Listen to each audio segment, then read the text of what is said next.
So welcome everyone to the second installment of the Temerty Center for AI Research and Education Medicine trainee rounds. We're very excited to have you all here today and seeing the really high attendance, despite the fact this is a virtual session. We really hope, fingers crossed, knocked on wood, that in a few sessions from now, we can all meet each other in person and join together over coffee or donuts, whatever, talking about the really groundbreaking cutting edge research being done by trainees at U of T. So my name is Philippe Morgado. I'm one of the co-leads of the education theme at T-CAIREM, and I'll be moderating the session today. And so before I introduce the speakers, just want everyone in the audience to know that this session is being recorded.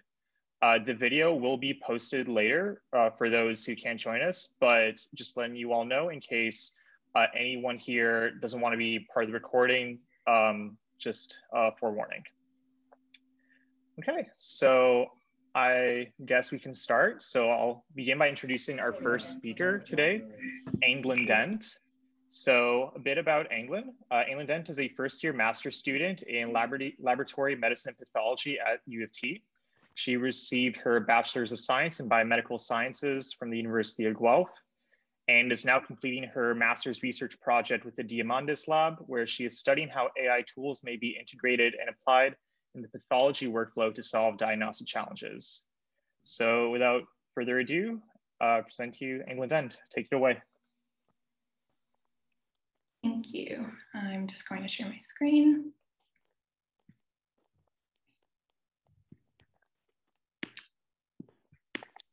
Okay, so yes, thank you so much for the introduction, and thank you to T-CAIREM for having me here today to present. As was mentioned, I will be presenting on the development and applications of our unsupervised digital pathology tool. More specifically, I will be focusing on how our tool may be used to identify and characterize histologic differences within and across a variety of cancer tumors. So as digitalization becomes the norm in all aspects of society, diagnostic pathology has not been spared. And in addition to increasing opportunities for collaboration across medical centers, the digitalization of pathology workflows has also transformed the field into one capable of supporting AI image recognition technologies. So these developments have provided many transformative opportunities, for example, in workflow automation, predictive diagnostics, and quality assurance. And experimental studies examining the performance of AI tools have been very successful. For example, with numerous studies showing that deep learning can perform many visual diagnostic tasks at levels that match or even exceed that of the human expert. Unsurprisingly, the vast amount of innovation within this field has not immediately resulted in a seamless transition to clinical practice. And from the human perspective, the notion of integrating novel artificially intelligent tools into a long utilized workflow is often met with concerns regarding clinician replacement and limited trust in the seemingly black box methods utilized by these tools. Beyond human resistance, there also exist many technical barriers limiting the adoption of AI technologies in practice, one of which being the current inability of these tools to fully mimic the versatility and the inference capabilities that a human clinician possesses. And this limitation is especially present in AI tools using traditional supervised learning, in which models utilize manually annotated input and output data for narrow context-specific training. And though these models have been shown to perform well when tested, they typically encounter challenges when they are faced with something that was not in the original training set.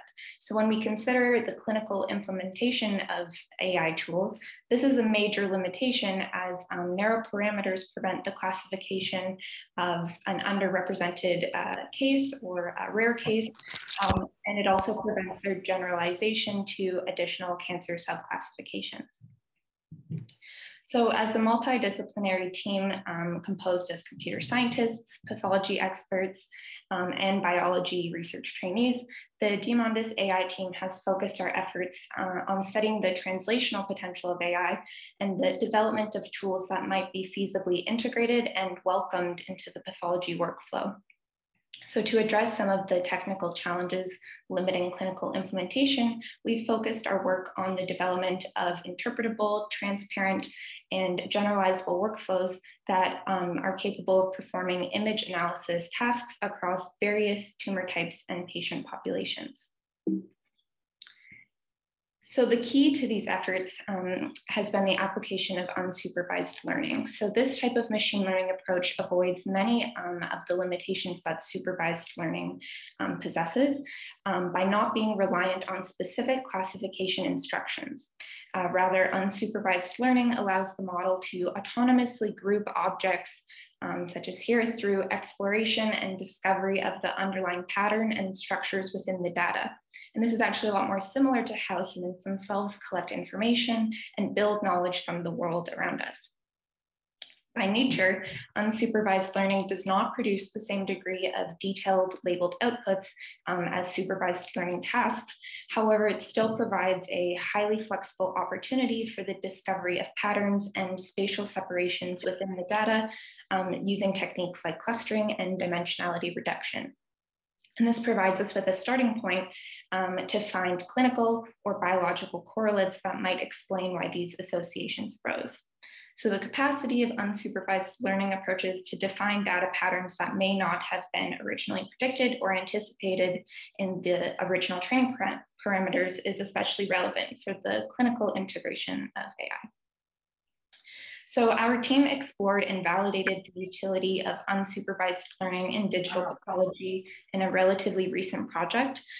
So here we examined if an AI tool previously trained with supervised learning to identify brain tumor histology could be leveraged in an unsupervised manner to resolve differences in tumor morphology across a cohort of unencountered specimens. So as pathologists rely on the definition of recurring histomorphologic patterns to organize tumors into clinically relevant classifications, the development of a tool that could mimic these classifications across a wide range of cancer has a clear utility in pathology. So the AI tool that was utilized in this analysis was a convolutional neural network, or CNN.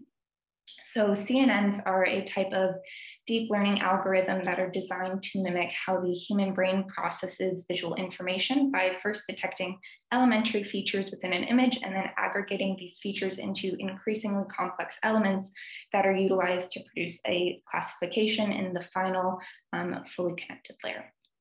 So this pre-trained CNN had previously been optimized through transfer learning on a cohort of over 800,000 histopathologic image patches to recognize the microscopic patterns of different brain tumors. And previous examination of the CNN revealed that many of the detailed learned features within the 512 deep learning feature vectors in the global average pooling layer right here, had a clear correlation with human-derived morphological constructs, and this can be seen here. So given that many morphological constructs of interest are shared across cancer types, we reasoned that the previously learned features of the CNN from neuropathology training could be leveraged in an unsupervised manner to resolve differences in tumor morphology in other cancerous tumors without the need for further training or optimization. So this hypothesis was tested using a cohort mainly composed of renal cell carcinomas that were taken from the Cancer Genome Atlas database. And once selected, cases were tiled into image patches and ran through our neuropathology trained CNN. However, this is the point where this method differs completely from a traditional supervised task. So instead of extracting a classification from the output of the CNN, features present in each tile in the final pooling layer were extracted and averaged to generate a deep learning feature vector. And this could serve as a type of morphologic signature that summarized the presence and quantity of individual features within each tile. And using these deep learning feature vectors, we then performed various clustering methods to examine how the model differentiated patterns in tumor morphology within and between individual tumors. So furthermore, we could also take some steps to determine what features were responsible for driving these clusterings. And this was done by examining which deep learning features were most enriched in each AI-defined subgroup by retrieving images that contain the extremes of value of feature values within the entire cohort. So for example, one that scored very high and one that scored very low. And then what we had is we had two pathologists describe the morphologic differences between these extremes. And then furthermore, we also used feature activation maps over here of the candidate deep learning features to ensure that the coordinates of the deep learning features match the location of histologic feature that was being proposed by the pathologist. So our first experimental application of this workflow was to examine if it could identify clinically relevant morphological differences within a tumor. So to do so, we selected representative whole slide images from classes of renal cell carcinoma from the Cancer Genome Atlas. And once cases were selected, again, we automated the tiling into patches and ran the extracted image patches through the network to generate the individual deep learning feature vectors. And once produced, deep learning feature vectors for each tile were subgrouped using complete linkage, hierarchical clustering, and TSNE plots. And after assigning colors to each AI proposed cluster, we then mapped these clusters back onto the original whole slide image. And this allowed us to visualize the AI proposed groupings within the slide. So then thorough analysis of these groupings revealed to us that the clusters mirrored distinct human-derived histomorphology classes, which we can see here.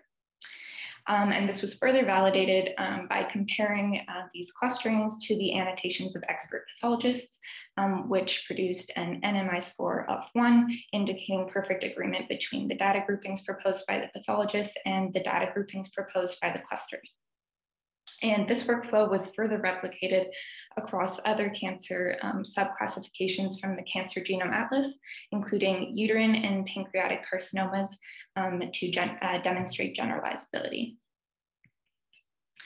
So to examine if our unsupervised AI tool could identify clinically relevant differences between tumors, we next tested its ability to subgroup various classes of renal cell carcinoma into expert-defined histologic subclassifications. So we started by extracting tumor-containing image patches from clear cell renal carcinoma and papillary renal cell carcinoma cohorts, and subsequently producing a sort of digital phenotype for each case using a global average deep learning feature vector from 20 of its randomly selected tiles. So cases were then organized with hierarchical clustering and TSNE plots using these signatures. And in this example here, when we had a k-value of 2, this produced non-random grouping of the renal cell carcinoma cases into clusters enriched for either clear cell renal carcinoma or papillary renal cell carcinoma. And this was further supported by our very small p-value after doing a chi-square test for independence. Importantly, when these clusters were examined more closely, it was clear that the deep learning features enriched within clear cell and papillary clusters correlated with clear cell and papillary morphologies, respectively. So this demonstrated to us that the inter-tumoral definitions proposed by our unsupervised workflow were actually being based on features that clinicians would use themselves in a standard pathology workflow to make that same classification. So given our findings that this unsupervised model could reliably resolve distinct tumor subregions across and within tumors, we concluded that meaningful patterns of intra and inter-tumor heterogeneity can be automatically proposed by a CNN using principles acquired from previously trained environments.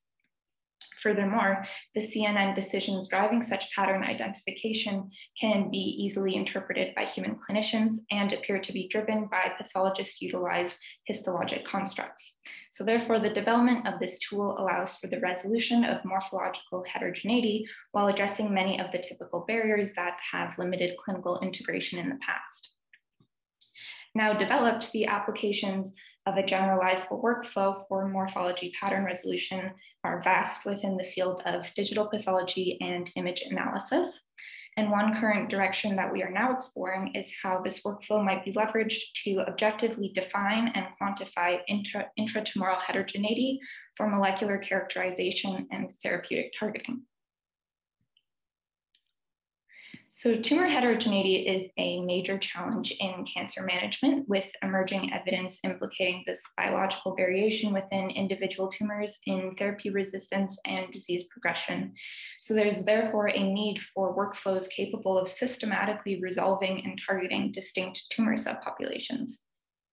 The DiamondIS lab has previously used molecular profiling data from glioblastoma tumors to demonstrate that many aspects of molecular heterogeneity within tumors are actually preserved within distinct regional histomorphologic patterns, as demonstrated here.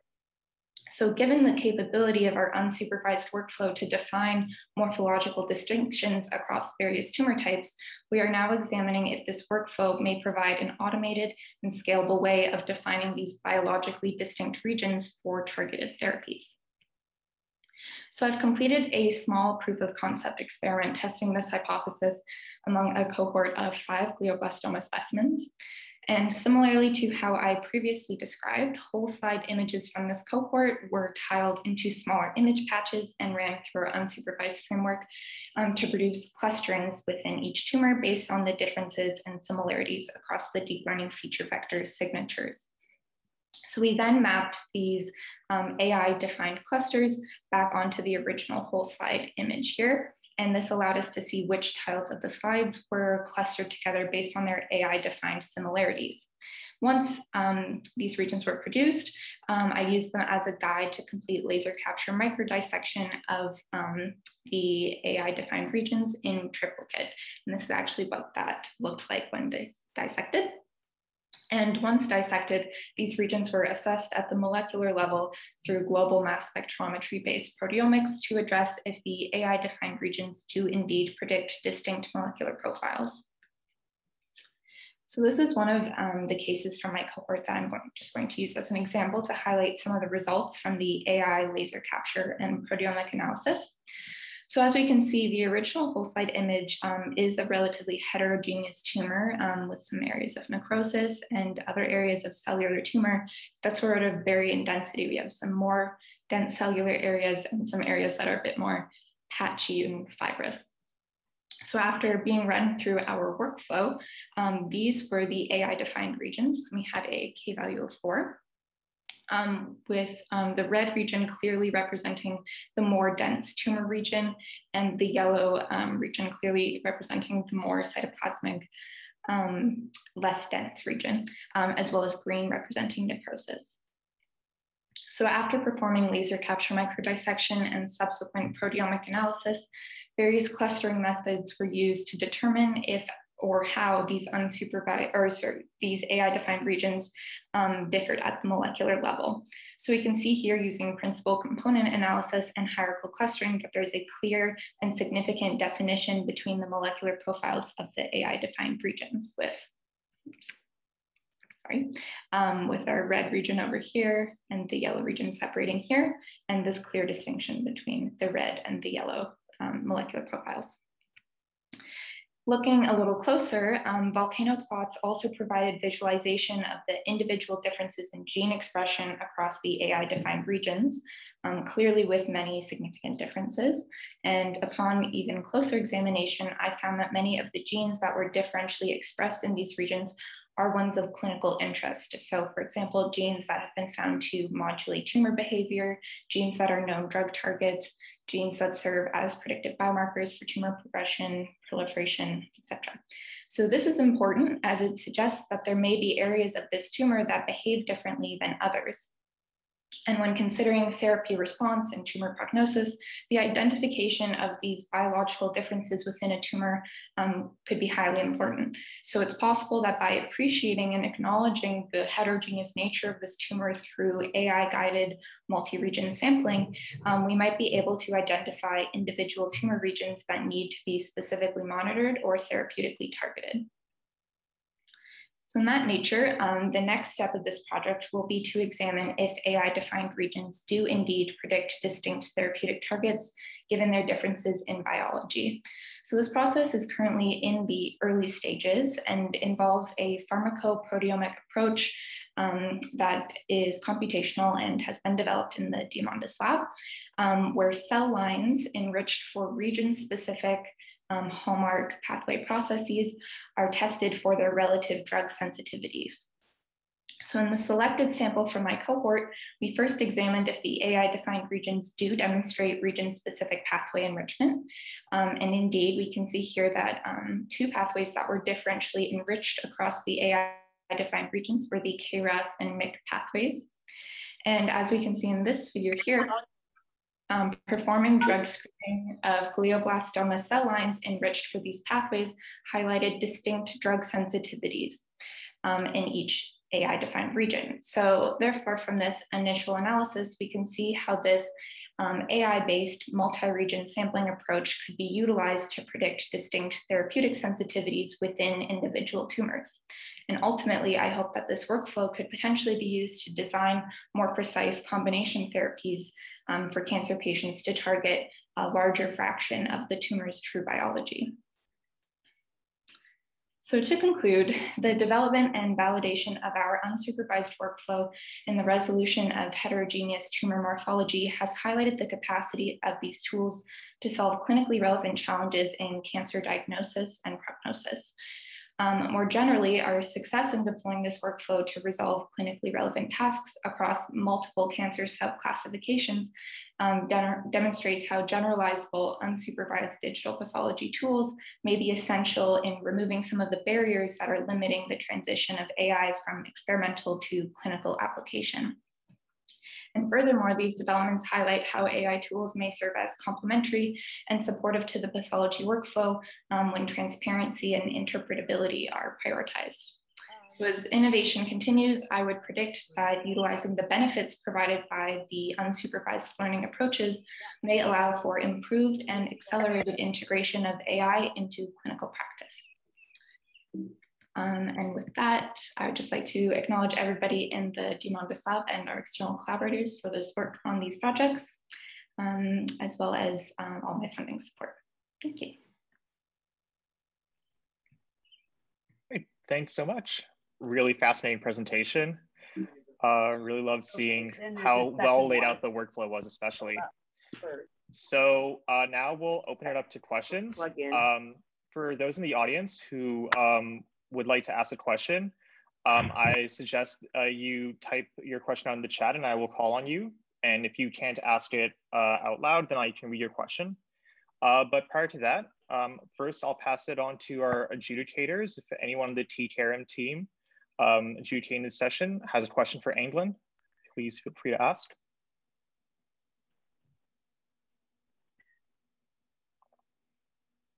Sure, I can go ahead, or Alistair, if you have any questions. Please, you first. Great. This is fantastic work, Anglin. Congratulations for being able to do all of this already. And you've kind of outlined different facets of the pathology as well as potential targets for drugs that could be future applications and such. How do you deal with, and you know, you're dealing with a very heterogeneous area. How do you deal with the more rare cancers? Yeah, well, I think that's a great question. And I think that really goes back to this type of unsupervised approach. And sort of what we're really focusing on developing is one that would be able to recognize a rare cancer that may not have been accounted for in the original training parameters or the design of the workflow even. So what I think we were really able to show with this project is that even rare cancers that may not have been involved in the original development possess these features, these morphological features that can be applied across cancer subclassifications and will still be able to be identified and utilized within this type of workflow just because of these shared characteristics between cancers, and sort of when we don't limit the workflow to producing distinct labels, we'll still be able to understand or identify interesting regions that may be clinically relevant, even if we weren't expecting to identify those regions originally. Fantastic, thank you. Yeah, I might jump in here. That was really great. I was kind of, honestly, halfway through, I was just waiting for the conclusion slide, and then you kind of just kept going. It was crazy. I guess I sort of have two questions. One is maybe a little bit fiddly and technical, and the other is maybe more interesting and holistic. I guess the first one is kind of about, you know, you've decided on K clusters, right, for your sort of AI model, and then you end up validating those in the molecular profile. And, you know, we have a whole bunch of techniques, you know, to decide on how many clusters and whatnot. So interested in how you actually ended up on that. But then maybe even beyond that, is there some way of, you know, cross-referencing the molecular profile with your sort of histology model and seeing if there really is a consistent set of clusters that rises out? Absolutely, yes. So you bring up a great point with the K clusters, and that is definitely something that was a challenge in this project, because we do have all these computational methods of defining the optimal K cluster, but I think an issue that arose often is that the optimal K cluster is usually one that's a definition that isn't that clinically useful. So it could be the tumor, non-tumor, cellular, non-cellular regions, but that doesn't actually help us much when we're considering clinical utility. So there was a level of human intervention that sort of needs to be applied in this type of workflow, which sort of goes back to a point that I think one of the ways that we can actually use these AI tools more easily is actually trying to include the clinician a little bit more and have a bit more human interpretation and involvement of the best way that these tools can be applied. So in terms of human interpretation of the optimal K values, sometimes that had to involve sort of going through sort of in a stepwise approach about the different K values and actually comparing them, the clusters produced for each K value to the clusters that a pathologist would propose, and determine which ones sort of matched up best. So that did have to be done a little bit with this project. Sorry, can you repeat your question about the molecular? Well, no, maybe I'll maybe ask my follow-up, because I think it might be a better definition. I mean, I think what you just said makes sense. And I guess one thing that I'm kind of curious about is you sort of have this idea of, you know, the histology-derived profile for the cells and their sort of the way they look and what makes them sort of unique. And I guess I'm curious about, so that sort of is a bit of a change of paradigm compared to the classic way, which is, you know, you have a cancer and you profile it, you know, figure out genetics, figure out mutations, try and do targeted drug discover or something. And I guess I'm curious, what's your sort of hypothesis on how maybe an image-derived phenotype might be better and or worse than our sort of classic approach of deriving the special characteristics of cancer through sort of molecular profiling, like you mentioned?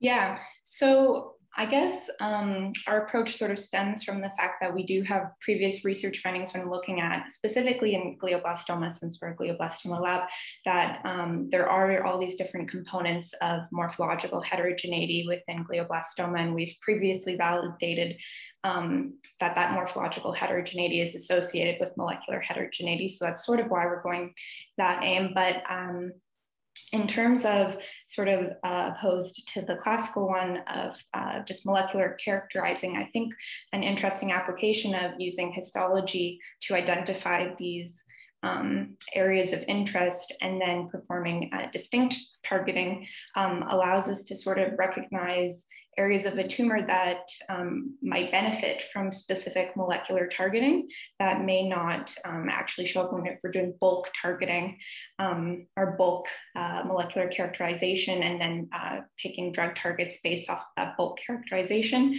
This sort of histology-derived method might allow for a bit more precise or subtle areas to be identified and then targeted, which could potentially improve, or in theory might be more successful in targeting the whole tumor. Sorry, I think I missed that your question. Makes a lot of sense. Yeah. Well, I won't take all the time. I think there's Great. Thanks so much. I do see that there are questions in the chat, but for the interest of time, we'll have to move on. So thank you once again to Anglin. That was an excellent talk. And so now I'll introduce our second speaker today, Dr. Jethro Kwang. So Dr. Kwang is a first-year urology resident at the University of Toronto, who has had a long-standing interest in robotics and technology. His research interests lie in machine learning applications in prostate cancer prognosis and automated vision-based assessment in laparoscopic box training. Dr. Kwang is planning on entering the surgeon scientist training program at the University of Toronto with a focus on developing ML applications that can safely and appropriately be applied in various aspects of urology. And so with that, take it away, Dr. Kwang. Thank you so much. Just before I start, can everyone see my screen and hear me okay? Yes. Okay, thank you so much. So thanks Felipe for the introduction, and thank you to the T-CAIREM organization for giving me the opportunity to present today. So my name is Jethro. I'm a urology resident at the University of Toronto, and today I'm going to be sharing our work on applying explainable AI to better predict site-specific extrastatic extension in prostate cancer. I don't have any conflicts of interest to disclose. So urology is a surgical specialty that deals with conditions involving the urinary tract. So that involves the kidney, the bladder, the prostate, and others. And one of the most common surgeries that we perform for patients with prostate cancer is a radical prostatectomy, or surgical removal of the prostate. But one of the main challenges that we've been facing when performing this particular operation is balancing the risk of positive surgical margins, so potentially leaving some cancer behind, versus optimizing quality of life, so maximizing a patient's chance to maintain the urinary continence and erectile function after surgery. These functional outcomes are largely influenced by the decision to spare a set of nerves called the neurovascular bundle, which run alongside the prostate on either side. So you can see this in this cross-sectional diagram here. The neurovascular bundle is circled in red. And currently in clinical practice, we typically use nomograms to predict the risk of extraprostatic extension, so cancer that is spread outside of the prostate capsule, to help us inform whether or not it is safe to perform nerve sparing. There are a couple of reasons why applying AI technology may be beneficial to this space. So the first reason is that current nomograms are just not specific enough in that they predict overall risk of extraprostatic extension, but not site-specific risk. And we know extensively from the literature that your recovery rates for your functional outcomes will drop dramatically and incrementally as you go from sparing both sides of the nerves to only sparing one side to not sparing any at all. So clearly there is a need to move beyond an all or nothing treatment model. And the second reason is that the current models really just use a handful of features to make their predictions, even though we have a wealth of information that's available to us from the time of initial consultation to surgery. So this would include things like their physical exam findings, their blood work, their prostate biopsy, and imaging. And the timeline that you see below there really just illustrates that from the initial point that we meet with a patient, we're already collecting this data. But we believe that this data is currently not being utilized to its full potential to help with tailored surgical planning. And so the goal of our project was to combine the complete patient profile and machine learning to develop an accurate, explainable, and accessible model to predict site-specific extraprostatic extension, or SSEPE, for patients undergoing surgery. Before I dive a little bit deeper into the methodology, I think it's worth mentioning that many machine learning studies in healthcare have recently faced scrutiny due to poor reporting of methodology or limited validation or assessment of bias. And this was kind of highlighted in the last talk by Anglin as well. So to kind of help address this broader issue, our group is soon to be publishing a standardized framework for machine learning studies specifically in urology. So we call this the Stream Uro framework. And this was done in collaboration with an international and multidisciplinary team of urologists, nurse practitioners, machine learning experts, and others. And many of them are actually part of T-CAIREM. And so this study was conducted in accordance to the Strain Bureau framework to help improve transparency of our project and to facilitate critical appraisal and comparison of our work down the road. Our study population included patients from 2 institutions, so one for training and cross-validation, and the second one for external validation. And our study was adequately powered to detect a 10% difference in area under the curve between our machine learning model and our reference standards. And I'll go a little bit more into that in the next few slides. We captured the complete clinical pathological profile for each patient by including clinical data and all findings that were available on prostate biopsy reports for each patient. Our outcome of interest was the presence of site-specific extraprostatic extension in the surgical specimen. And we ended up removing all cases with missing data and applied 2 feature selection methods to select the most important and also most independent features to be used for model training. With regards to our machine learning model itself, we selected the gradient boosted trees model. And the concept of this model is illustrated in the diagram on the right. So basically you start with a single model like a decision tree, and you're gonna get a percentage of error, and basically you add additional decision trees to help minimize these predicted errors.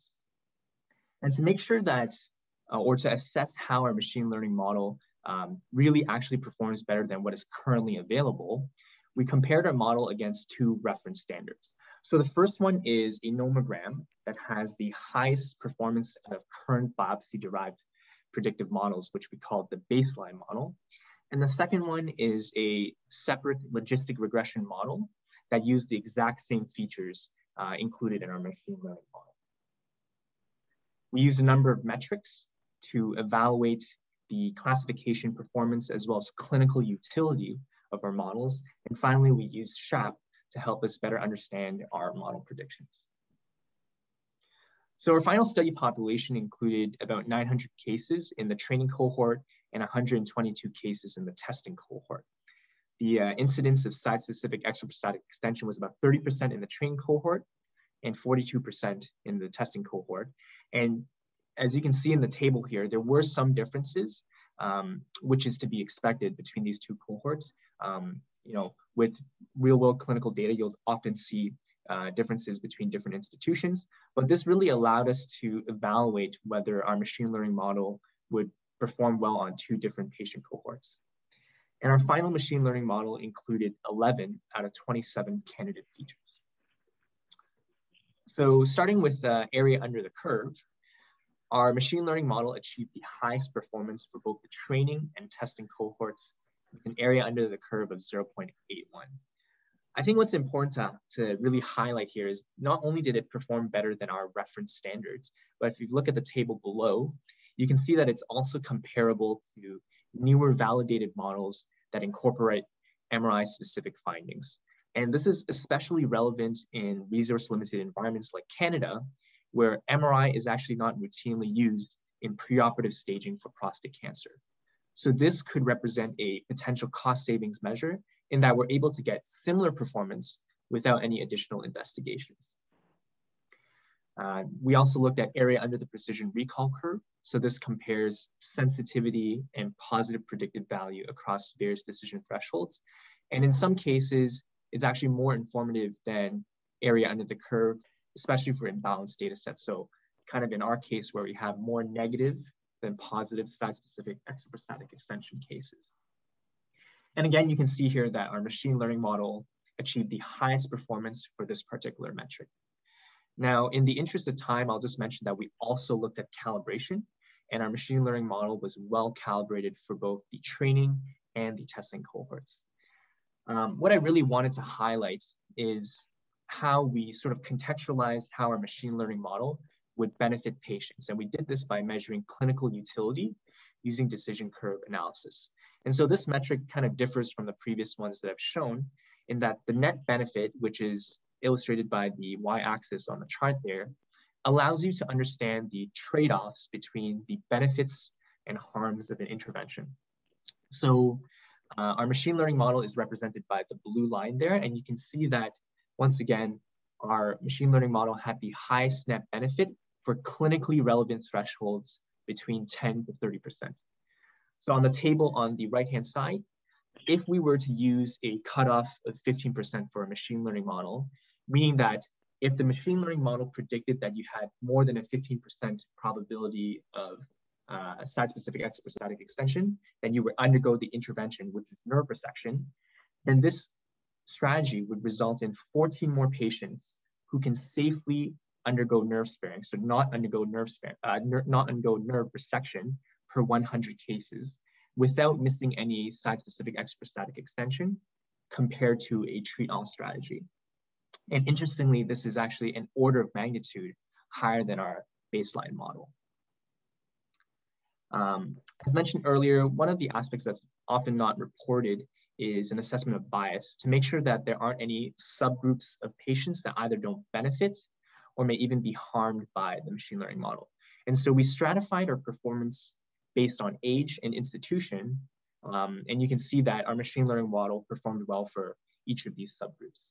And in particular, we found that our machine learning model performed the best for younger patients, which is clinically relevant because being able to perform nerve sparing for these patients in order to maintain functional outcomes like erectile function would likely have the greatest impact on their quality of life.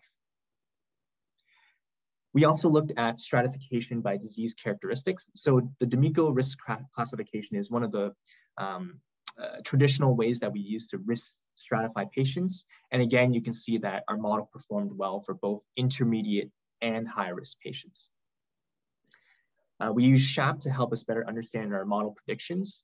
So on the left-hand side there, you can see the feature importance rankings for our machine learning model. And we found that the four most important features identified by our machine learning model also aligned with the top four features with the highest odds ratios in our logistic regression model. So there was some agreement between these two models. But more importantly, we found that the feature importance rankings from the machine learning model aligned with our clinical intuition.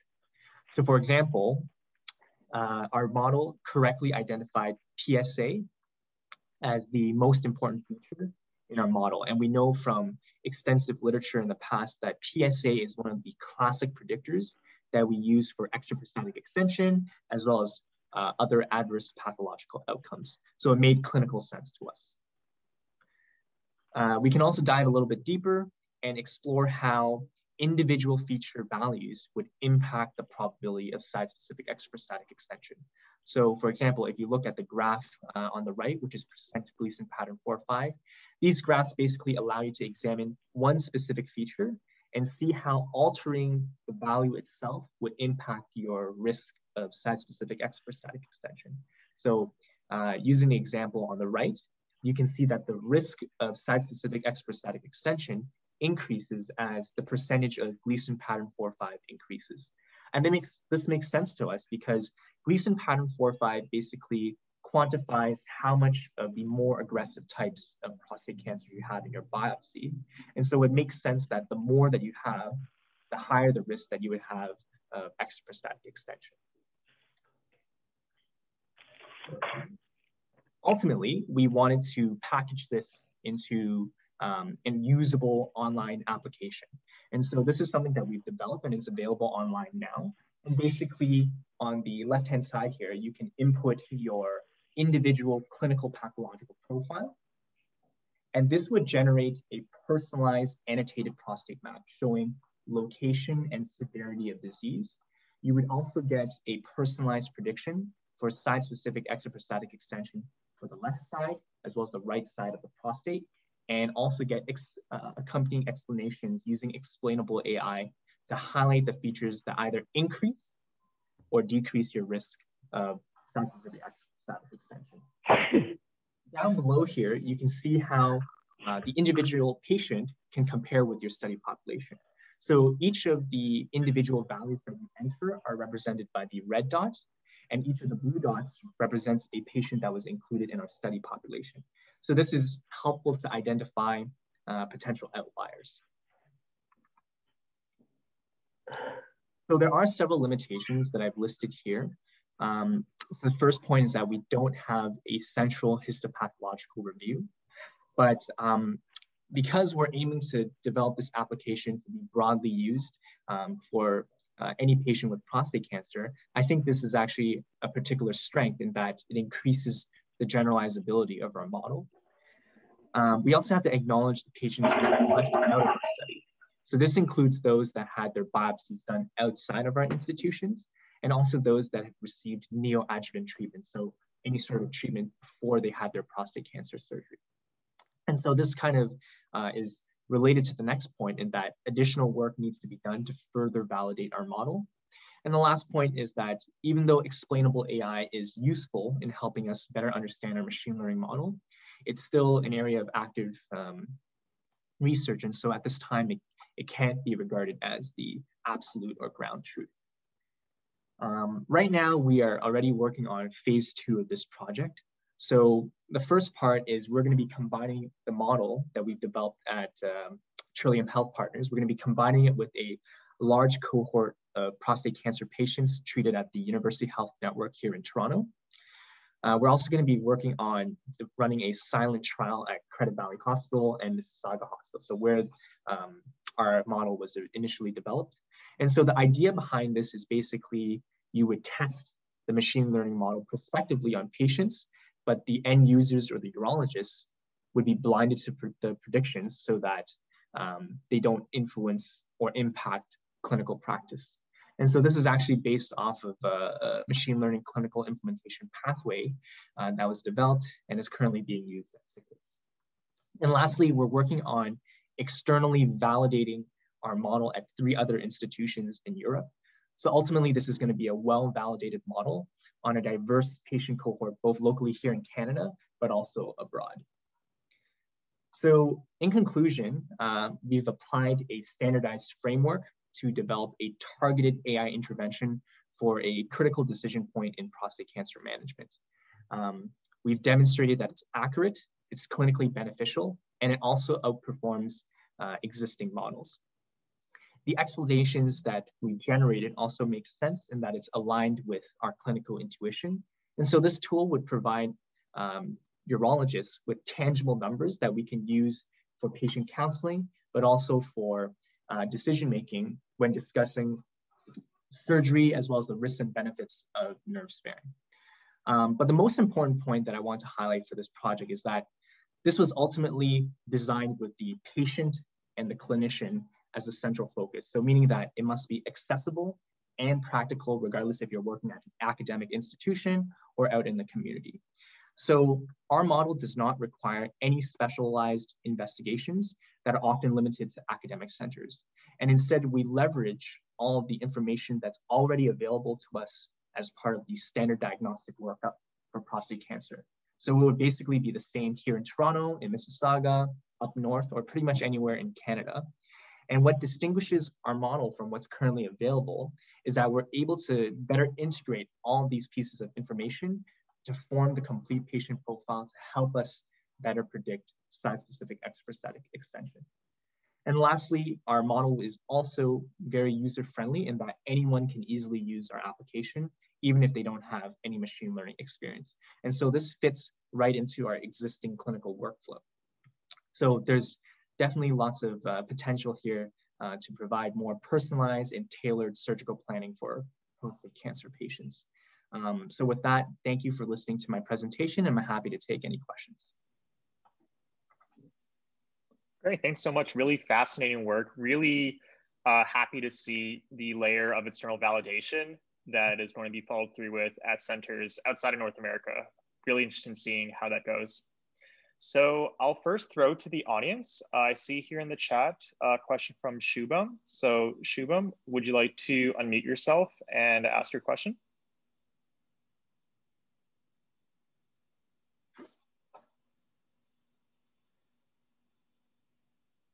If not, then that's okay. I can just read it out myself. So Shubham Gupta asks, is there any reason to prefer nomograms in urology? So in the past, most of these nomograms have been developed using logistic regression analysis. And so, one of the most common nomograms, or basically tools that we use for these sorts of predictions, is basically acts as a website. You enter specific values and it spits out a prediction as to what is your risk of having extraprostatic extension. So this is really just another way of presenting it, but in the background, we're applying machine learning and a little bit more visualized graphics to help with patient counseling. Okay. Next, I'll pass it on to Vinyas Harish for a question. Hi, Jethro, great work. I'm first off really glad you're joining SSTP so you can continue pushing this forward over the years to come.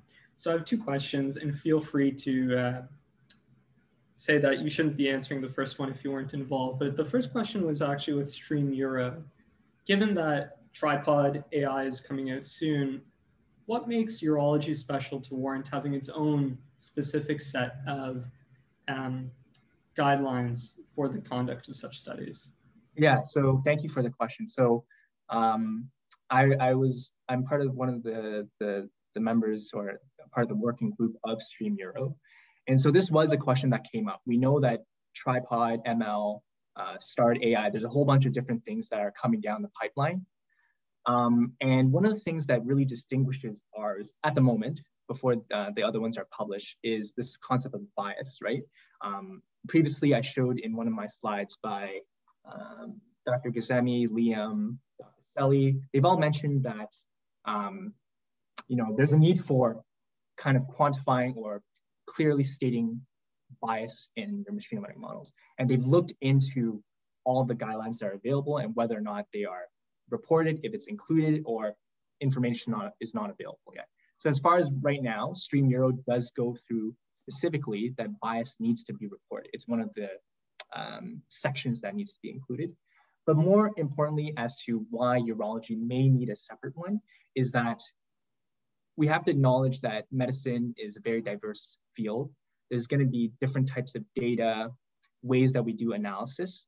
And so our guideline goes more into the data-specific nuances for urology. So MRI-specific reporting for prostate cancer, Gleason grading for prostate cancer, and also how we measure clinical utility. And on top of that, we also highlight some of the more urology-specific examples. So in our guideline, we say that a good demonstration of measuring clinical utility is this urology example that goes into this. A good example of how we explain how a machine learning application is useful in urology is this example, because it helps with counseling for prostate cancer treatment. So it's more tailored for the urology audience, but ultimately, the goal is going to be the same across these other guidelines to help increase readability for the general audience, to help increase critical appraisal for reviewers who may not be familiar with machine learning. Makes sense. And I think all of that is very important. The next question, it's fairly quick. It's with respect to your upcoming future work. Of course, there is potential to validate the predictive performance of the algorithm, very quantitative metrics.